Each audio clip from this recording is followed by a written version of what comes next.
టీసీని మరింత బలోపేతం చేయండి.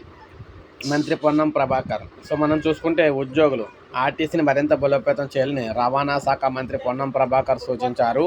ఆర్టీసీ ఐకాసా నేతలు మినిస్ట్రీ క్వార్టర్స్లో మంత్రి పొన్నం ప్రభాకర్ను కలిసి సత్కరించారు. వేతన సవరణ, కార్మిక సంఘాలకు ఎన్నికల వంటి డిమాండ్లను పరిష్కరించారంటూ హర్షం వ్యక్తం చేశారు. మంత్రిని కలిసిన వారిలో థామస్ రెడ్డి, అశ్వత్థామరెడ్డి, హనుమంతు, ముదిరాజు తదితరుల నేతలు ఉన్నారు. సీఎంకు ఆర్టీసీ కార్మిక ఐకాసా కృతజ్ఞతలు కూడా తెలిపారు. కార్మికుల ప్రధాన డిమాండ్లను పరిష్కరించారని ముఖ్యమంత్రి రేవంత్ రెడ్డి, డిప్యూటీ సీఎం బట్టి విక్రమార్క, మంత్రుల బృందం ఆర్టీసీ యాజమాన్యానికి ఆర్టీసీ కార్మిక ఐకాసా కృతజ్ఞతలు తెలిపారు.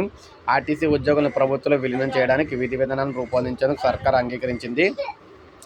బ్రెడ్ విన్నర్స్ పథకం ఉద్యోగుల పిల్లలు రెగ్యులర్ ప్రాతిపదికన నియమించుకునేందుకు ఆమోదం తెలిపింది.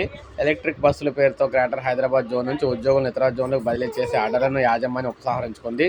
సమ్మెలో పాల్గొన్న అవుట్సోర్సింగ్ ఉద్యోగులు బ్రెడ్ విన్నర్ పథకం ఉద్యోగులను షరతులు లేకుండా విధుల్లోకి తీసుకురావాలని, సమ్మె కాలానికి జీతం చెల్లించాలని యాజమాన్యం ఆదేశించింది.